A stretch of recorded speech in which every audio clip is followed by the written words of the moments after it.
The reason that your parenting approach isn't working is because you're not confident. What I see in the most confident of mothers is that they always show up with authenticity. They know who they are. They've done the inner work. They know what they believe. They know what they value, and that is the lens they parent from. This also makes kids feel incredibly safe. And we know that in a safe place where mom is regulated and calm, a child actually learns. They're going to learn, and they're learning how to regulate themselves simply through the modeling piece from mom. And so these mothers know how incredibly important doing the inner work is for them to be able to raise good and resilient kids. So if you want to know all about how to become that confident mama, today I'm sharing the rules that I believe every confident mom lives by. Welcome back to season 2 of the Slowish Parenting Podcast. This is a place for you to find hope. I want you to have hope that you can become the happiest version of yourself through motherhood. If you're a cycle breaker, you also don't like following the rules of parenting, and you're ready to awaken your innate design as a mother, then you are in the right place. Alrighty, let's get into today's episode. Hello and welcome back to another episode. Today we're talking about confidence. We are getting into the nitty-gritty of the confident mom. How is she so confident?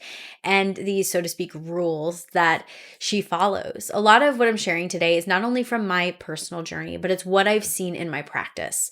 I've watched moms come in with this parenting approach that they believe in, whether it's gentle parenting, respectful parenting, conscious parenting, all the parenting styles that you could think of. And yet they're actually acting in a very permissive way. They're not actually parenting and following through the way they want to. And the difference between them and somebody who this parenting style is working for is just confidence. It's having this self-assurance. And there's also other factors, which we'll get to through these, so to speak, rules. But I want to remind you that just because you are parenting in a certain way, just because you believe in something, doesn't necessarily mean you're confident about it. And so if you're watching this, like, yeah, I am totally a conscious parent. I'm totally a respectful parent. I am totally an intuitive parent. You can't have these approaches without true confidence. And one part of that is learning. One part of that is having the knowledge and the research that kind of goes into that, whether we read a book or we're listening to a podcast or, just being mentored by somebody. But the second half actually comes with experience. We actually have to experience what it's like to put these things into action, to try it on, to see how it fits. And it can be quite uncomfortable. And so when I hear parents saying gentle parenting doesn't work for me or for my kid, my kid doesn't listen because of X, I very, very, very rarely see a parent who is very confident and their kid feels that, and it's not working. I just honestly can't think of a time that I've actually seen it, but I think that confidence is just such a huge piece of that. And I think the other part of confidence that we're not talking about, we're talking about the parenting side of things, but let's go just to mom's experience. If you're not confident, you are not happy. If you're not confident, you're not feeling good about your life. You're feeling unsure. You're probably walking on eggshells. You're uncomfortable. And that's not fun. So many moms who come into my practice say something like, I want to just be happy. I want to enjoy my kids. I want to be at ease. But I just feel like I'm on edge all the time and I don't know how to parent and it's really frustrating. And yeah, me too. I felt that way for a very long time because I did not have confidence and clarity and self-love for myself, which I teach all about this in my masterclass called The Happiest You. I basically walk you through the process that I went through, those moments where I was in rage.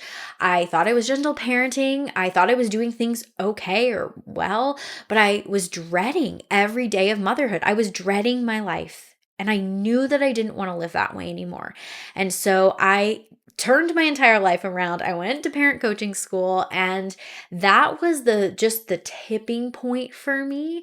Like, yes, I'm a certified parent coach, but I did not learn nearly as much as I had after the fact, after I actually had experience and I was beginning to implement things into my life. And so, yeah, what I'm teaching you in that masterclass is just a complete deep dive in the process of going from this feeling of just dread, exhaustion, burnout, even rage, frustration, anger, and stepping into just true confidence, understanding, having clarity, love, empathy, compassion, being the mom that you've always dreamed of. So if you're interested in this masterclass, it's completely free. I'll make sure to leave the link below in the description. But yeah, all right. So let's get into, I have 6 areas today, 6 rules that I not only see in my practice, but I have seen in my own life. And so we'll get through these 6. A lot of them kind of blend together. And so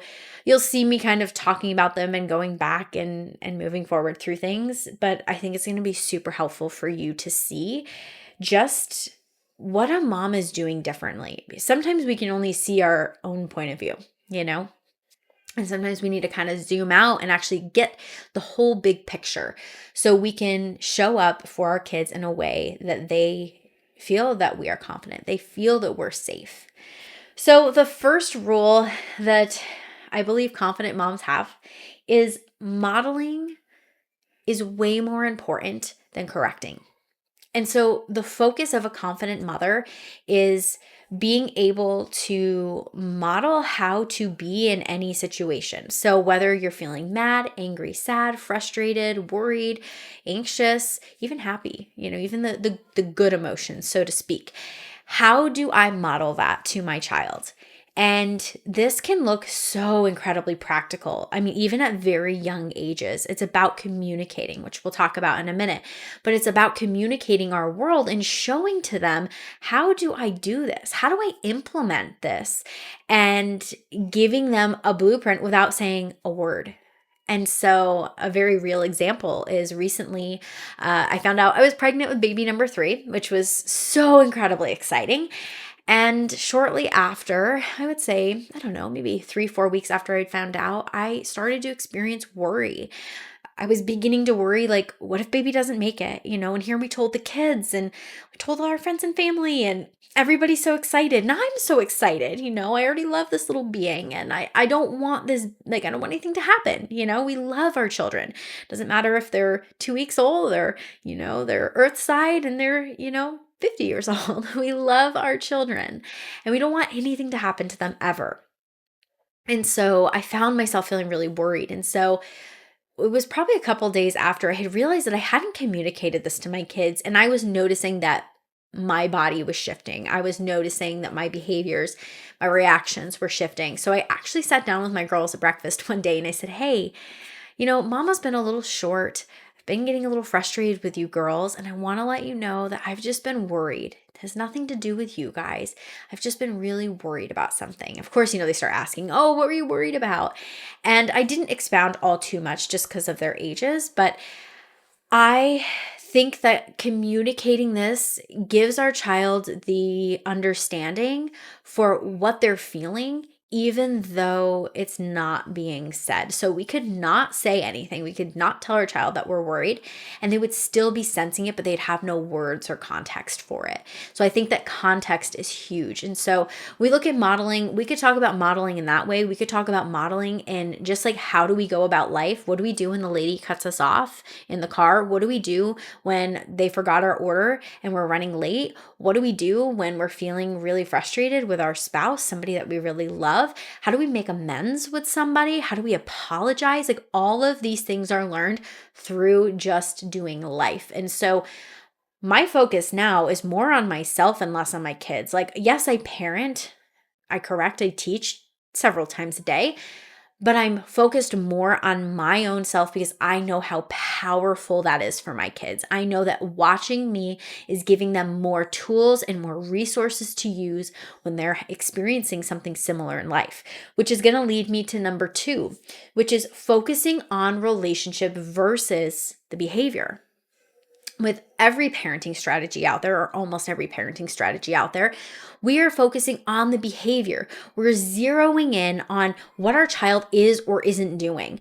And we are getting fixated on that. We're having punishments, discipline, corrections based on that. And we're not seeing our child as a whole being. We're actually not even seeing the whole situation. A lot of times we're isolating it to it's our child's problem. And most of the time it's actually our problem. Our child is just mirroring what's going on for us. And if you go back and you look back into your patterning, something I talk about in the Happiest You Masterclass, go back into your patterning. Let's move forward and let's look and see what was going on for me.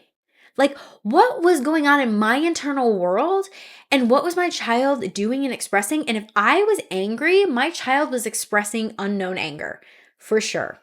I didn't know why. I didn't know why they were angry, but looking back, I was feeling angry that day for a myriad of reasons. And they were just mirroring that. That was a huge aha moment for me.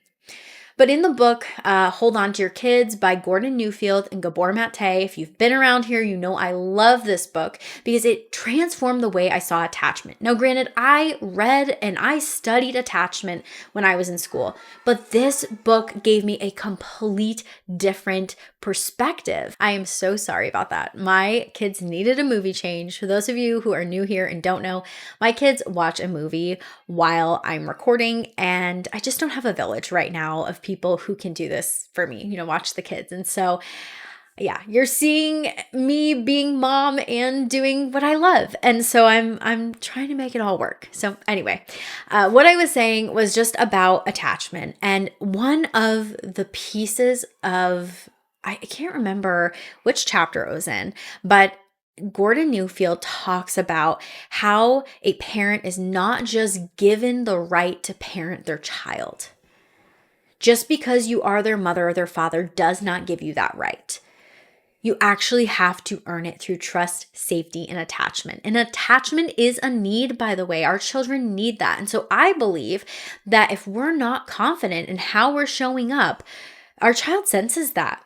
That actually causes a lack of trust in safety. So if we are, doing any of the parenting strategies that we're trying and they're not working, it's probably why, we're not confident. They don't feel safe. There is a lot more to that picture than just simply the strategy is not working.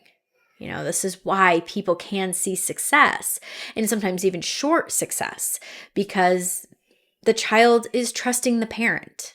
Because they've had built some kind of relationship, even if it's just small. And so, moving forward, what my goal is to look at my child as a whole being, be able to assess the situation. What's going on for me? What's going on for my child? And parent from that place. So I'm less focused on the behavioral piece, which is just a symptom, by the way. And I'm more focused on the relationship. And it's funny because just before this episode, I had messaged my husband and I was just kind of sharing with him the outline. And it's like, what do you think? Does this sound right? Like from everything I've shared with you. And he's like, oh yeah. He goes, but the one thing that you need to keep reminding me of that would make me feel so much more confident is that behavior means so little and relationship means so much. And you have to remember with the relationship piece, not only is it our only way to teach our child, but it's just teaching them through being in relationship how to be in relationship. Does that make any sense? But how to be with other people, how to be in a romantic relationship, how to be with friends, how to be with a colleague, how to be with a mentor, how to be with like your boss. Like what do these relationships look like and how you interact, which go back to modeling, really, really matters. And so we're teaching our child the foundational pieces of that through the relationship between us and our child. So prioritize that relationship first. And by the way, this does not look like permissive parenting. I just want to put that out there. Okay, number 3. I find that very confident mothers have made ample amount of time for personal growth, for inner work. These moms that are coming to me saying, I need help and I'm ready to change, I'm ready to move forward, they're the cycle breakers. Like, they are highly motivated to change. They're highly motivated to become the woman that they need to be. And they understand how incredibly important this is for their child. They understand it's not selfish, that it's not them only caring about themselves. This is the most selfless thing they can do, is heal their own inner world, have complete understanding, connection to themselves to be able to be there for their child. And that is, I think, foundational. This is why I start with that in the beginning of the masterclass. We talk about the piece of becoming a mother. Becoming a mother means we're transitioning from this maiden to mother, which I talk about, like I said, in the masterclass. But when I go back to that part of my life, I was a mother. I became a mother, but I didn't actually become a mother. Like I was birthed a child and I was called a mother, we'll put it that way. But I wasn't actually a mother until I think that my youngest was like almost 2. So it took a while for that transformation to happen for me because I didn't have the guidance and the tools to know how to make that transition. And what I look at when I look back at my 9 years of therapy, I went to therapy for 9 years. And there was, a few times in there that I had, stepped away for a short time and came back. But I was there for mostly 9 years. And the biggest struggle that I had was that I was stuck in the past and didn't know how to move forward. And so what coaching actually taught me was there's actually a path forward. Here is the path. Here's what we're doing. It gave me the language and the understanding and also the tools on how do I move forward? How do I get unstuck from rage? How do I become happy? How do I become content? How do I remain calm? How do I show up with my husband? How do I communicate? These were all things that I, learned, obviously started learning in school, but then I just went and was like, no, I'm going to invest in myself. I'm going to make myself this priority because I need it. My child needs it. My whole family needs it. And if you look at the mother as really the center point of a family, she's the emotional regulation piece. If she is not emotionally regulated, she doesn't know how to regulate herself. Gosh, she doesn't even know what she's feeling. How is she supposed to show up and be there for everyone? She's not. So you are important. And I hope that you hear that. I hope that you know that how you show up, what you invest into yourself, all of that matters. You matter. And so the most confident mothers, they know this and they do this and they do it really, really well. Okay, number 4, staying calm when they can't. So many people have loved when I've said, when we're looking at a child with a tantrum, thinking of letting our child borrow our calm, this idea of giving it, handing it to our child, staying so present, so calm, so regulated. Like right now, I just want to take a big deep breath and just inhale and fill my ribs and just, be fully present. That's how I want to show up for my kids. But if I am in dysregulation, if I don't know how to calm my own self down, that's where I need to start. If I haven't worked on the nervous system, if I haven't gotten to the root of what's triggering me, if I don't even know what's triggering me, I can't tell you how many women have gone through my Calm Mama blueprint and realized, oh man, I had no idea that I was triggered. I had no idea that was the point for me, that I was going to lose it. So many of us are just numbing. We're using our phones, we're using other people, and we're not seeking what's inside. We're not getting curious. Again, the personal growth thing about ourselves. And so notice here that all of these points, they have really nothing to do with our kids. They have everything to do with us and taking that self-responsibility, being here for us, being here for ourselves, giving ourselves a huge foundation, a frame to work from. And that's what's going to raise good, happy, resilient children. that right there. The confidence mixed with the freedom of being ourselves, knowing ourselves. And that is just, it's the coolest place to be. And I cannot wait for you to be there. Okay, number 5 is going to be to communicate with love, empathy, and clarity. Communication, I don't know why we don't learn this in school. I don't know why this is not taught, especially now that it seems like parents aren't parenting or aren't able to parent. So many parents today, and this may be you, where you do have to send your child to daycare because you can't afford to not both work. We need 2 working parents.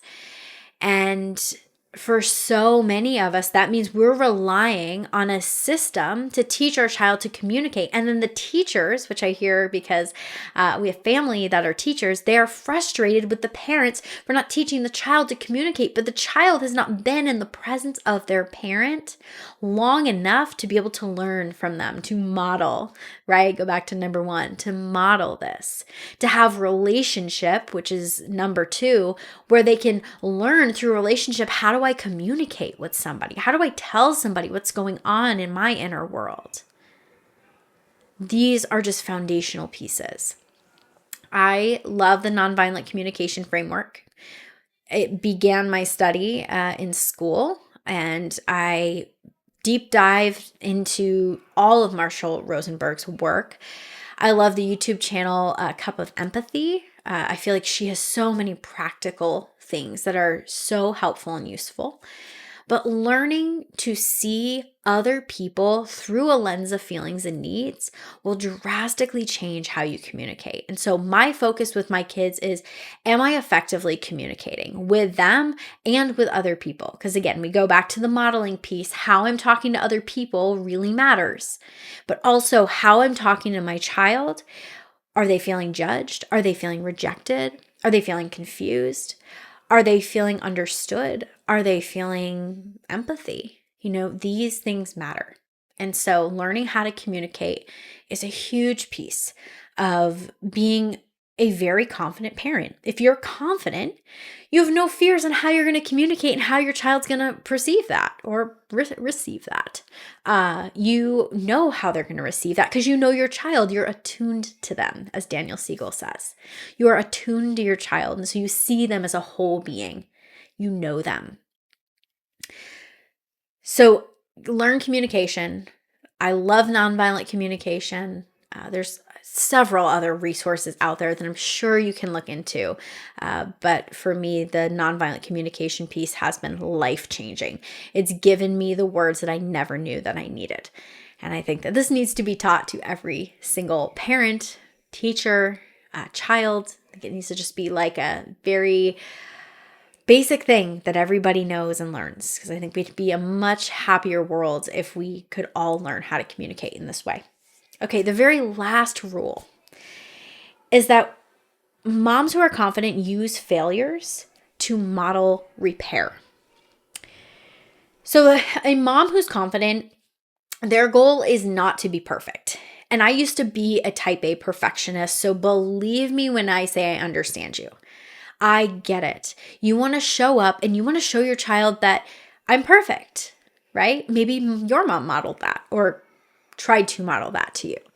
And you believed that she was somebody who was perfect. And maybe that's part of your story, right? Or maybe you are comparing yourself to other women, other moms on social media, and you feel like you are not perfect. And so what happens is, instead of admitting to our failures, asking and going into repair with our child, we ignore it, we shove it under the carpet, we try to forget about it. And my goal, if I'm really confident about myself, I am able to have vulnerability, honesty, and empathy for myself to communicate with my child and say, hey, I really messed up earlier. When you were getting upset and I yelled at you, no one should ever yell at you when you're feeling upset. I was feeling frustrated. And instead of me yelling at you, Next time, I'm going to calm my body first and then come to you. I hope you know that even when I'm mad, I still love you. No matter what. There's nothing you could do to make me stop loving you. I always tell my girls that.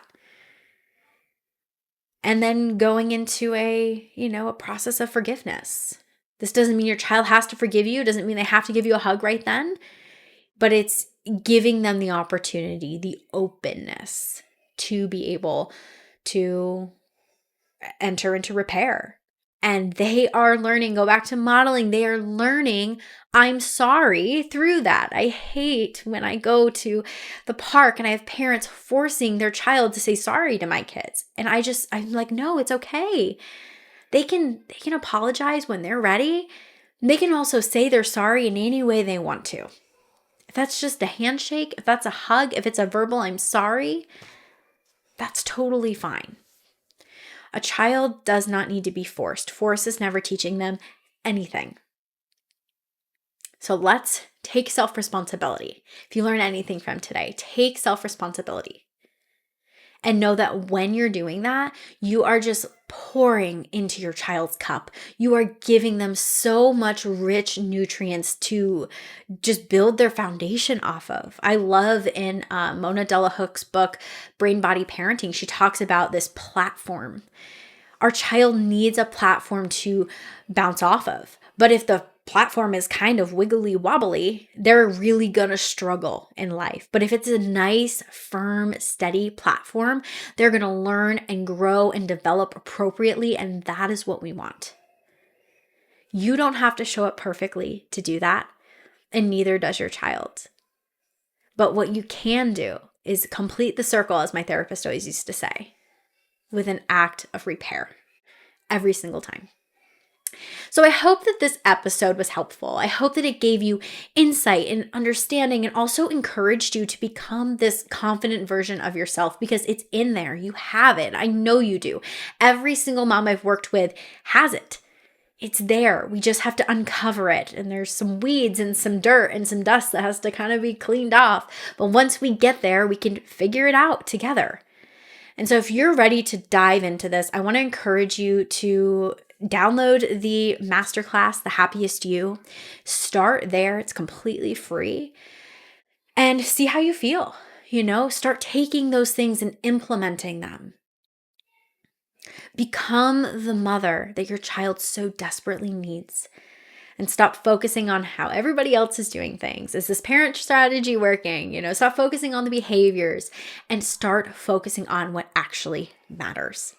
So thank you so much for watching today's episode. If you have any questions, make sure you comment them below. If you have a mom friend who's just struggling in motherhood, I would love for you to send her this episode. And if you haven't subscribed, make sure you hit that subscribe button. Okay.